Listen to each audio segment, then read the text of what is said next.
Even one down the sideline, and he's got Kazmeir over the top. Big side, down the sideline. Touchdown. His signature move and his signature performance. Allen, big ball one more time. 58 yards this time. You're listening to the Bruin Bible. This is your host, Will Decker, bringing you UCLA football content all throughout the year for LA Football Network. What's up, Bruin Bible listeners? This is your host, Will Decker. Wanted to bring you the sponsors for today's episode, Bet Online, where the gambling starts. I've got a bunch of good bets going on right now. I've got the Lakers making the playoffs. We've got futures bets coming around for MLB baseball. March Madness is around the corner. NBA playoffs on the horizon too. Make sure to check out all of the gambling and all of your gambling needs at Bet Online, where the gambling starts. Make sure to use promo code LAFB to get a little discount. Everything is great on Bet Online. I use it weekly for all my gambling needs. Make sure to check it out. What is up, Bruin Bible listeners? We have another advertisement for you. We are so lucky to be sponsored by the great people at Athletic Greens. I started taking Athletic Greens specifically because I was lacking energy, lacking focus throughout the day, and needed some special pick-me-up ingredients to make things happen in my life. Athletic Greens has done just that. I've become absolutely addicted to the process. It has over 75 high-quality vitamins, minerals, whole food source ingredients, probiotics, adaptogens to make your life easier by doing this during the day. I like to take it to start my mornings off. I like to do it before a workout. Makes you feel energized, focused, and just have a lot more energy throughout the day than I typically expected. Right now it's the time to reclaim your health and arm your immune system with convenient daily nutrition. It's just one scoop in a cup of water every single day. That's it. No need for a million different pills and supplements to look out for your health. To make it easy, Athletic Greens is going to give you a free 1-year supply of immune-supporting vitamin D and 5 free travel packs with your first purchase. All you have to do is visit athleticgreens.com/LAFB. Again, that is athleticgreens.com/LAFB to take ownership over your health and pick up the ultimate daily nutritional insurance. Athletic Greens, a game changer when it comes to your health and your focus and your mindset. What is up, and welcome to your Sunday night edition of the Bruin Bible. Will Decker, your host, joined by the guy in the backwards cap to my right, man, myth, legend. You guys know the whole spiel, Mr. Madman. Madman, how are we doing on this fine Sunday evening? Doing well, Thriller. It's been a nice, relaxing weekend. Obviously, you and I had a great time live streaming the Senior Bowl with some of our buddies at the LA Football Network and the Desai guys. So great to always spend some time with you and getting ready for the week. And what a perfect way to cap off the weekend then to talk about our Bruins. Dude, only way to go out this weekend. And I was thinking with the live, stream of the Senior Bowl, getting ready for draft talk, it'd be kind of the perfect time to start talking about draft with the Bruin Bible. I mean, we ran our own draft show last year. Draft is in session, and we've got some Bruins that I think are either being slept on a little bit or going to be straight stars when they get their names called in the NFL draft. So a lot of great things going on there, Madman. I want to start this off by giving you the floor, my man. This is our guy. He's already an all-time Bruin. He decided to come back after his junior year, put up ridiculous numbers, and didn't even play 2 games this year. He missed the, Sun Bowl against Pitt. He missed the Alabama State game. Averaged 7 yards a carry. Got 14 touchdowns in 10 games. Zach Charbonnet. We've talked about him at lengths. I think this guy is going to be a star in the NFL. I think teams are going to regret passing on their next bell cow in Charbonnet. Madman, what is your take coming into draft season? Because this guy is a bruiser. He's elusive. He can add a lot of just different options. Where do you see him getting drafted when it comes to the NFL draft? Will, you said it best, and he is obviously the prize of the UCLA 2023 class. And oftentimes we're evaluating prospects and saying, where can they find a home? Where can they find a niche? Where can they make value in the NFL? And Charbonnet is one of those guys where the ceiling is completely different. You're talking about if Charbonnet reaches his potential in the NFL, this is a potential NFL rushing leader and an absolute superstar at the next level. Because for all the reasons that we've talked about all year, Will, just the versatility of what he can do, the bruising ability in between tackles, in that tackle box, being able to break tackles, finish runs, the physicality. He's got that spring to take it to the outside and has very susceptible burst that sort of surprises you when he bounces it to the outside. He can catch the ball out of the backfield. He's built to be a great blocker and pick up some blitz actions. There's just everything that he can do. I've always said that he's a hybrid of a young Jerome Bettis with the feet, along with kind of that tenacity and physicality of Marshawn Lynch, and both those guys were all-time greats. So the ceiling is as high as it can possibly be for Zach Charbonnet. I think given where the running back position has become more commoditized, become more of a specialist type of role, I think the ceiling from a draft position is second round. And I see him being in that second round as the second running back taken after Bijan Robinson. And honestly, Will, you can make the argument that, who really is better? I know Bijan Robinson has more national buzz. He has a lot kind of physically that people really love, but Zach Charbonnet is right there neck and neck. And we see a situation here with a home team in the LA Chargers where that could be a perfect fit with Charbonnet along with Austin Eckler in that two-back system that Kellen Moore loves to utilize, as he did with Dallas with Zeke Elliott and Pollard. And so I think there's a lot to be said for Zach Charbonnet. And looking back, Will, when you talk about impact in the NFL from a UCLA Bruin perspective, obviously we've had the likes of Anthony Barr and Kendricks, and we've had folks on the offensive line. But to go back to truly say Mercedes Lewis has had a tremendous year in the career in the NFL that spanned nearly 2 decades, hard as that is to believe.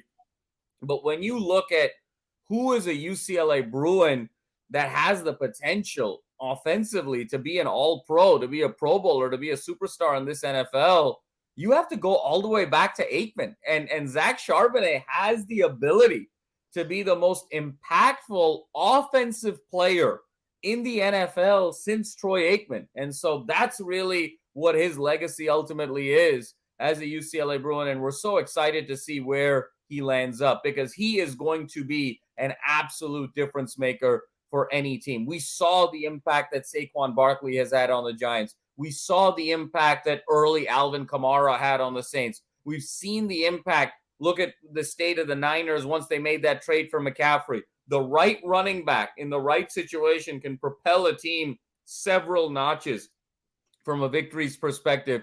We talk about Travis Etienne in Jacksonville. That team went from a 2-win team to divisional playoffs. So even though this position has become more commoditized, the right talent, the special enough talent, can really elevate your team. And that's what Zach Charbonnet can do for you. Yeah, and it's a great point, all great points that you brought up there. And I want to follow it up with Mike Renner, our old friend from PFF. He came on the podcast. He had a really interesting point. Charbonnet, more of a bigger back, 6'1", 220 pounds. It's hard to believe he's 220. It seems like he's 230 the way he runs at times. But he said the average size of 1,000-yard rushers in the NFL last season was 6 foot, 220 pounds. He fits the bill of a running back moving forward. And it's just the little things he does. Like, I want a running back that is tenacious, not willing to go down. And he might be the best running back I've ever seen at that, covering the Pac-12 at least, and just what he's able to do. He was second in college football last year in terms of yards after contact. Think about this. He averaged 4.4 yards a carry after contact. Like, that is absurd. Like, that is almost a 5-yard a carry average after the first guy touches it. Like, that's almost impossible. Charbonnet is such a special talent. And the area that I saw him grow in, where I think it only boosted his stock, that I think is a little bit more underrated than other spots. He had 25 catches in 2021. He had 37 catches, and he missed 2 games. He had 4 or more catches in 6 contests last year. So I think just in terms of a versatility thing, which a lot of people were looking for, he checked a lot of those boxes for, potential scouts and things like that. The Chargers you bring up a very interesting point with them maybe wanting to invest in the likes of Charbonnet. I think that would be a home run, because into the modern NFL, outside of your freak Derrick Henry or, Jonathan Taylor, it's a two-back system. You need two backs. Eckler, for as gifted as he is, in all versatility, they needed just another guy behind him that can make that push. I was hoping for Joshua Kelly, former UCLA Bruin. Don't think it's really worked out there to the level that they hoped for. So I think bringing in a guy like Charbonnet, where you're in goal line situations or it's 1st and 10, you want to get 6 yards, I think this is a home run for the Chargers. So you had your comparison of Charbonnet being a young Jerome Bettis mixed with a Marshawn. I love that. That's such a fun comparison to have. I'm in the Corey Dillon camp. I just think running style is very similar. This may be before a lot of this Bruin Bible listeners, but he was with the Cincinnati Bengals, went to the Patriots, won a Super Bowl. Very physical back, bigger back that had the fleet of foot similar to what Charbonnet had. And I implore anyone to go check out the highlights. That's the guy that I recognize very clearly when it comes to Charbonnet's running style. So Charbonnet, 2nd-round pick. Are you willing to lock that in, Madman? Absolutely, Thriller. I think that this is a 2nd-round pick. If he goes past the 2nd round, I don't know what NFL GMs are doing, and because that would be the absolute steal. And I love, Thriller, the Corey Dillon comparison as well. And we forget that Corey Dillon was an all-time Pac-12 running back. And when it was Pac-10 with the University of Washington and the Huskies, and he was actually used in a very similar way as Charbonnet was the last couple of years at UCLA, in more of a spread it out type of system. It was zone read. He was able to catch out of the backfield. And we saw the tremendous years that Corey Dillon had, especially in those early Cincinnati years. So that's the kind of impact that we're looking at for Charbonnet. And he's the prize of this Bruin class. And he's going to be the prize of any team's draft pile stock class for that particular year. And we did mention the Chargers, with their two-back needs. We also covered the Rams here at LA Football Network. They had issues galore. I think they've got to really replenish that roster completely surrounding some of the star players they have. But they sorely need a running back. Cam Akers kind of figured it out at the very end, but it was a very tumultuous year for Cam Akers. Darrell Henderson not back with the team. They need help at running back. Do you think there's a chance that they could – it's a 2nd-round pick. I would probably go offensive line, and I think I've got a perfect guy for him who's the next guy for us. But do you think there's a chance that the Rams could really research the local guy in Charbonnet and McVay can bring him in? Absolutely. And there's no doubt about it. I'm with you, Will. I think what they really need is O-line help and being able to protect Matthew Stafford and that whole bunch. But a lot of the Cam Akers usage over the course of the second half of the year, you wonder whether that was an audition also to shop him in the offseason and really sort of retool that backfield around. You talked about the two-back system. They've got the one kid, Kyron Williams, out of Notre Dame, who they're high on. And if you can, parlay that with a Charbonnet, you've got two really young backs that now you're bringing some youth, you're bringing some vitality, you're bringing some explosiveness in the backfield. Now that play action game opens up, that pace of the Sean McVay offense, of motion and doing all the things pre-snap really open up for the likes of Cooper Kupp, for the likes of Allen Robinson. So I think that's one position where if I'm sitting there in the 2nd round and if the Rams have gotten a good O-line pick and they have a little bit of a backlog in later rounds of guys that they're feeling good about and guys that are going to be there in the later rounds, Charbonnet would be an incredible value pick. In the 2nd round, Will, I would argue Charbonnet would be one of the best picks in the NFL draft from a risk-reward ratio standpoint, because you're paying a guy 2nd-round money, but you're potentially going to get 1st round and beyond production. I mean, almost superstar level production potentially if he's in the right spot. Yeah, completely agree. And I just want to give a poor review of what I saw from CBS Sports. They have Charbonnet ranked as the 10th running back on their board. Is that a USC fan grading that? I don't even know what to say to that. That is so brutal. PFF does have him as number 3, which I think is respectable. I think the only other guy I can hear, I don't necessarily agree with the opinion, but I'll hear it out. I think Jamar Gibbs is a really talented running back too. Yep. I think there's credence to maybe him and Charbonnet kind of duking it out for that number 2 spot. I personally have Charbonnet at number 2. But, these are all projections, man. And I know what we got in Charbonnet. A lot of these scouts didn't even stay up late enough to watch him on the West Coast. Just throw in that Stanford film. And, dude, I was watching it today before we did this podcast. I'm still getting over that screen pass where he broke like 4 tackles and then hurdled a dude going out of bounds. And I talked about this with Wayne Cook a couple weeks back.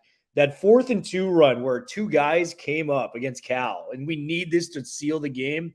2 guys come up and hit him, and he sheds them off like Superman and continues to go forward. I mean, Charbonnet is an all-time great, dude. I mean, Dulcich and Charbonnet, you know my all-time favorite Bruins.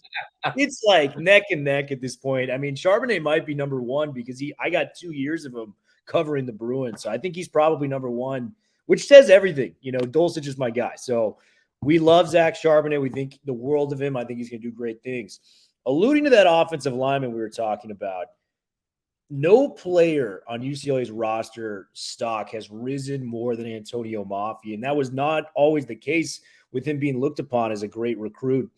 Chip Kelly was very blunt with him in the offseason. He goes, you're going to have to lose weight, you know, to essentially make the transition to the NFL. It was Mafi's dream to do it. Antonio Mafi, the guard, came out and had a monster year, lost 70 pounds, is now at 335. PFF ranked him as the 3rd best, you know, run blocking guard, you know, in the entire country, not just the Pac-12. Went to the Shrine Bowl, really impressed out there in one-on-ones, run blocking skills. And there's just, the tape is just so awesome. It's, to put it in one word, it's just nasty, man. This guy loves to get down in the dirt and just block people and destroy them. And I think what we were really able to see with him shedding weight, Madman, was his ability to get to the second level quicker, you know, with that weight loss. He's able to react. I mean, the one block that blew up on, you know, social media was he was blocking against Stanford in that game, and he sees a safety coming off the edge, reacts to it, moves over to his left, and pancakes the safety. I mean, it was just one of those textbook blocks you're looking at going, man, if you can get this guy in the right system, he's going to be a guard for a long time in the NFL. Give me your thoughts on the big fella, Antonio Mafi, because I'm in love with this guy's tape, and I think he's going to be a solid pro. No doubt, Will. And, you know, his dad is a friend of the network, and we're such a big fan of the Mafi family. And I know his dad was talking a lot on social media in the offseason about the regiment that Antonio was going to go on, and you were going to see kind of a completely different player in the new year. And, you know, there was an expectation that he was going to transform. And lo and behold, Papa knows best, because Antonio Mafi was a completely different player in 22 than he was in 21. A very serviceable offensive lineman at the Division I level in 21, but he just elevated his game to a completely different level. And what I love about Mafi, and you've alluded to this, Will, in your take, is that lateral quickness of being, and the peripheral vision, right? Of, I've got my primary blocker, I've got really good technique. Mafi's very good with his hands, really good hand usage, but he's got the peripheral vision to know where kind of secondary pressure is coming from and how he sort of sheds his guys and picks up those secondary pressures. And whether that's a chip, whether that's an outright pancake, he's just really good. He's just so agile now. This is the right weight for him. And I think the other great preparation for him, Will, this year was being an offensive lineman for a quarterback like DTR, where so many times a play is going to go off script from what you're potentially expecting. So many times a play is going to go into that 6 second, 7 second, 8 second scenario. And so you got to hold your blocks longer, and you have to be aware of where your quarterback is going to be and set him up for success. So in so many ways, being an offensive lineman for a quarterback like DTR, as explosive, sometimes as erratic, sometimes as up and down, is actually the best preparation for an offensive lineman at the next level. And Mafi was really the symbol of this whole offensive line. When you look at week 1, and you and I have talked about this a ton, against Bowling Green to the end of the season, that was a completely different offensive line. And Mafi, along with the likes of Raekwon O'Neal and John Gaines, were really the linchpin to lead this Bruin offense to the next level. Because what we saw week 1, we weren't really sure what we were going to have over the course of the year. But Mafi was able to just transform his game. And when I look at him, Will, when I look at his style, when I look at just how he plays, he just looks like a Steeler, or he looks like a Raven. You know, it's one of those two. And when you talk about how the Steelers like to move their offensive linemen, how they like to, you know, run toss sweeps, how they really like to kind of get to the edge. They really rely on quicker offensive linemen that can hold their blocks and move laterally. And Mafi just feels so much like a Steeler. And then when you talk about what the Ravens obviously are trying to do, building around Lamar Jackson and have done so for the last half decade, you need that versatility of look because you can't run the same way. Even when you are a predominantly running team, you got to show different looks to create that variation for big plays. And just what Mafi can do for you there. This guy's got AFC North written all over him. I think when I close my eyes, I see him in that black and gold of the Steelers, or I see him in that purple and black of the Ravens. No, I think those are great calls. And you alluded to a great point that we made last year with Sean Ryan. The flexibility of blocking for a dual threat quarterback, it's a totally different game because you're blocking longer periods of time. You're kind of going off script a lot of times. We're going to have to follow where the quarterback's instincts or his feet take him, right? So having that experience, I think, is invaluable for a lineman coming in the draft. And I do love the, Ravens pick. They run the football as much as anyone in the NFL. I think that's awesome. I said the Rams, man. Rams had 9 offensive line combinations in their first 9 games last year. They could not get healthy at the line. Sean McVay is a guy, and I think people forget, the offense is run through the run. Like his early success was through Todd Gurley. Like that's how they became a good offense. It's how things were able to run smoothly when they had an effective run game. When the run game shut down last year, this team was atrocious on offense. Like there's no two ways to put it. They're going to have to really address the offensive line, in my opinion, in the draft. That's where I would go if I was Les Snead. Do you think he could be fit as a Ram? Because I think you put this guy as a left guard, plug him in, and just opening up holes for Kyren Williams. Maybe Charbonnet. I think Mafi's more of a 3rd round or 4th round guy, but I think the Rams should really take a look at this guy, as I know they need help on the O-line, my man. Well, Thriller, you said it best. I mean, outside of Cooper Kupp and Aaron Donald, the Rams need help everywhere. So everybody's a good pick for the Rams, the state of the Rams right now. So no doubt about it with Antonio Mafi. And I think you alluded to it best because of what, again, that pre-snap motion, the things that McVay's offense is all about throwing you off your rhythm in terms of eye level, in terms of timing, in terms of pace. And so Mafi is one of these linemen that's so flexible in what he can do and so versatile. That's what you need. And when you look at potentially a Cam Akers versus a Kyren Williams versus more of a hammer of a running back and having different running styles, you need to be able to have linemen that can create different types of holes for you, whether that's zone, whether that's up the middle, whether that's in between the tackles. And Mafi gives you that. And so I think it would be a tremendous fit to have Mafi be a Ram, stay close to home, and be able to bring these Rams back to a state of legitimacy. So I love that pick. You're going to have to protect Stafford, too, given the injury history, given what he's already have in the tank. So I like that one. I'm going to keep it with the Rams. The next guy that I'm going to bring up, I think, really fits a player that is currently on the Rams. That's our guy, Jake Bobo, man. Jake Bobo, 6'5", great fluidity, just really gets in and out of his breaks, kind of had a breakout year, if you will, for UCLA this year when his talents were able to be displayed a little bit more. I always marveled at his ability to get open in very tight windows. Yep. Mike Klandick this week posted a video of Bobo at the Shrine Bowl just torching DBs on some of these routes, so he clearly had a nice week there. Is this guy the next Ben Skoranek? Because I think there's a lot similarities there. I think they're both day 3 picks. Skoranek was famously a 7th rounder for the Rams. In and out of their breaks, very similar. I think you can run a jet sweep to him like the Rams did with Skoranek. Good blocking, receiver like Benny Sko. I just see a lot of similarities here. Talk me off this ledge, Madman, because I'm all in on Bobo being the next Skoranek. Oh, I love it. I love that pick so much. And that comparison is so spot on with Benny Skro. And the Rams, as you alluded to, did a lot of different things. And Benny Skro was a little bit sort of a hybrid receiver tight end almost in the McVay system this year. And that's kind of the build also that Bobo has with that 6'5" frame.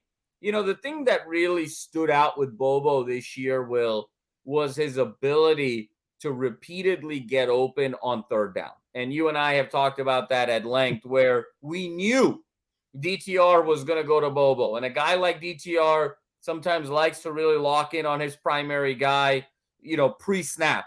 And so it's going that way. And the fact that it happened over and over again, obviously we talked so much about that Washington game when he had 6 for 127 and 2 touchdowns. 5 of those 6 were on third down.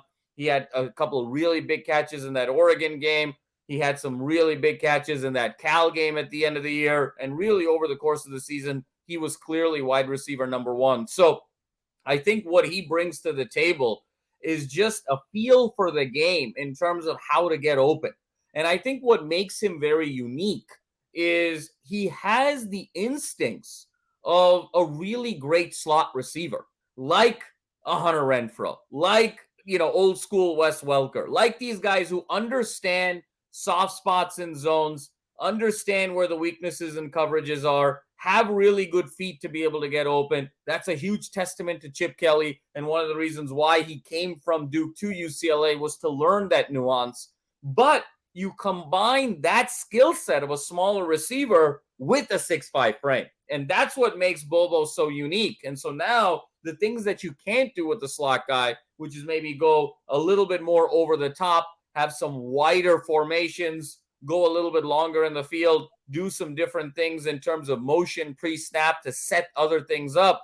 You can do that with Bobo given his size and given his catch radius. So I love the Ben Skro combination. He's one of those kind of Swiss Army knife type of receivers that can do a little bit of everything, which is what a McVay would be salivating over. And Will, the other team that I would sort of implore as a possibility for Bobo, and you and I talked about this offline, is McVay's frenemy, great friend, rival, and that's Kyle Shanahan, right? I mean, and Shanahan is all about these multi-dimensional players. When you look at George Kittle and what he can do receiving and blocking, when you look at Deebo Samuel and what he can do receiving and rushing, obviously McCaffrey, you and I talked a lot about, hey, are they going to be able to afford Ayuk? They need a little bit more now on the outside to kind of complement these other playmakers. Why not have the versatility of a Bobo with the mind of a Shanahan? So I think he will be best used by the likes of a McVay, a Shanahan, a LaFleur, guys that really appreciate variety and variation in their offense. Yeah, I love it, man. And Quantrez Knight is up in San Francisco too, so it'll be a nice reunion there. I also want to point out the Chargers, man. Like the outside receiver position, Williams and Keenan Allen, yes, they're very good, but how much have they been healthy the past few years? It's been a constant issue. And the most important skill you have is availability when you're talented like that. Bobo can come in because we know the backup receivers. Palmer's more of a slot guy. Michael Bandy's more of a slot guy. I think I might be missing a name or here too, but they don't really have that solidified outside receiver. They can kind of come in. And worst comes to worst, you said Bobo is such a fluid player. He can mix into different spots. He's just a hybrid of a lot of different positions. Oh, we need an H-back with Gerald Everett's on the IR. We'll put Bobo there. With Mike Williams going out, let's put Bobo there. So, I think this guy could fit in with the Chargers too. I think that would be a really cool thing to see him kind of stay in LA and make his name out there, man. It's a great point, Will. And it also kind of speaks to the evolution of the game a little bit. You and I are big NBA guys, obviously. And what have we seen in the NBA the last 6-8 years? What's the revolution really been outside of the three-pointer, of course, has been this idea of positionless basketball, right? Where I can play pick and roll with anybody 1 through 5. Defensively, I can switch with anybody 1 through 5 on the court, and everyone kind of can do similar things and can do a wide variety of things. I think there's a similar trend, albeit not to sort of the core of the game, but in certain areas in the NFL, when you're talking about more positionless skill players, where that line between wide receiver and tight end and great running back, now that starts blurring. And right, I mean, Deebo Samuel is the perfect example of that, right? But we're seeing more of that, where these great minds on offense are saying, I don't need just a specialist in this particular case. I need a guy that can do a little bit of everything, where I can line up in a lot of different ways to really put those defenses off balance. And Bobo is just another great example of this idea of positionless skill players that these great offensive minds can exploit. And so I think if GMs know what they're doing, they're really going to give Bobo a hard look and he's going to make an NFL roster extremely happy in 2023. Yeah, death taxes and Jake Bobo making big catches, man. I mean, that was just the theme for the UCLA offense in 2022.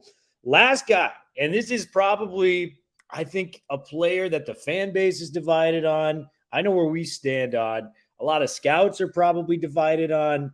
Dorian Thompson-Robinson, DTR. I still think he's raw. That's a crazy statement to make. This guy owns every passing record and is still an incredibly raw prospect coming out of UCLA. The things I like about Robinson is I feel like you cannot teach experience. I think one of the reasons, and not to keep this very 49ers centric, but just to take an example from the NFL, the reason Purdy came in and was ready to perform was he was a 4-year starter at Iowa State. And I think there's a big correlation to that with Dorian Thompson-Robinson. And I do think he is worth a day 3 pick. I think he could be a really effective quarterback in the right system. I mean, we saw him getting coached up by the GOAT, Mr. Bill Belichick, at the Shrine Bowl, which is really cool for us UCLA fans. He definitely deserves a shot at the NFL. I think he can be Tyler Huntley-esque, maybe even better for some of these throws we've seen him make. I mean, we saw it, man. I mean, he was letting it out in the Sun Bowl, before he got injured. That throw to TMA, over the middle, oh my gosh, that was unbelievable. The throw he made to Matt Sykes against Colorado, I mean, he had some of these throws that really blew you away. And worst case scenario, you get this guy in there as kind of a dual threat package you can throw out onto the field, maybe in goal line situations, red zone situations, short yardage situations if you want to run the option. I just think he's got too many tools in the toolbox to be left off the draft board at the end of the Madman, give me your thoughts on DTR, because I think he's worth a 6th, 7th round pick at the very least. Yeah, Thriller. I mean, and he's obviously been arguably the most polarizing player in the history of UCLA football. To me, unquestionably the greatest competitor in the history of UCLA football. And I think what I love about him is live arm. And you talked about some of the throws, the throw to Sykes, TMA, that throw to Kaz Allen in the SC game. There were some dimes that he absolutely dropped over the course of the last couple of years. Of course, his ability to run and extend plays and just the improvisational skills. And then third is just that heart, that competitive toughness of just not backing down from anybody or anything, finishing runs like Charbonnet would finish runs as a quarterback. And then fourth is that leadership and having folks be galvanized around him. So those are the 4 really core skills and principles that you're working with. Now where it becomes a debate, where it becomes a conversation, where you start picking a side is how honed in are those 4 elements. And I think his week, this past week on the All-Star circuit, I think was a perfect microcosm of his entire career, where even the rating agencies and the media outlets were sort of split on how his week went. On the one hand, everyone said he's got such a live arm and the ball really just pops out of his hand. He can make all the deep balls, tight spirals, and the NFL is in love with guys that can throw the ball deep and who are projects because he's got the things that you can't teach. And then you're thinking that you can teach the things that maybe he's lacking. And then you had the other side that said, well, he had the live arm, but we constantly had to sort of coach him up. The ball was late more often than not, and that was a product of his inability to read defenses, read progressions, and synthesize information quickly enough. So I think you said it best, Will, where he is raw in every sense of the word. But I think you have to sort of look at the landscape of the NFL. And we've talked about this a bit. If Aaron Rodgers retires this year, there's probably 3 elite quarterbacks in the NFL. There's probably another 2 or 3 guys like Herbert and Trevor Lawrence who are on the cusp of being elite. Then there's probably 5 or 6 guys like Dak Prescott, Matt Stafford, and the like who are not elite, but who are decent enough, Kirk Cousins, what have you. So that gets you to 10.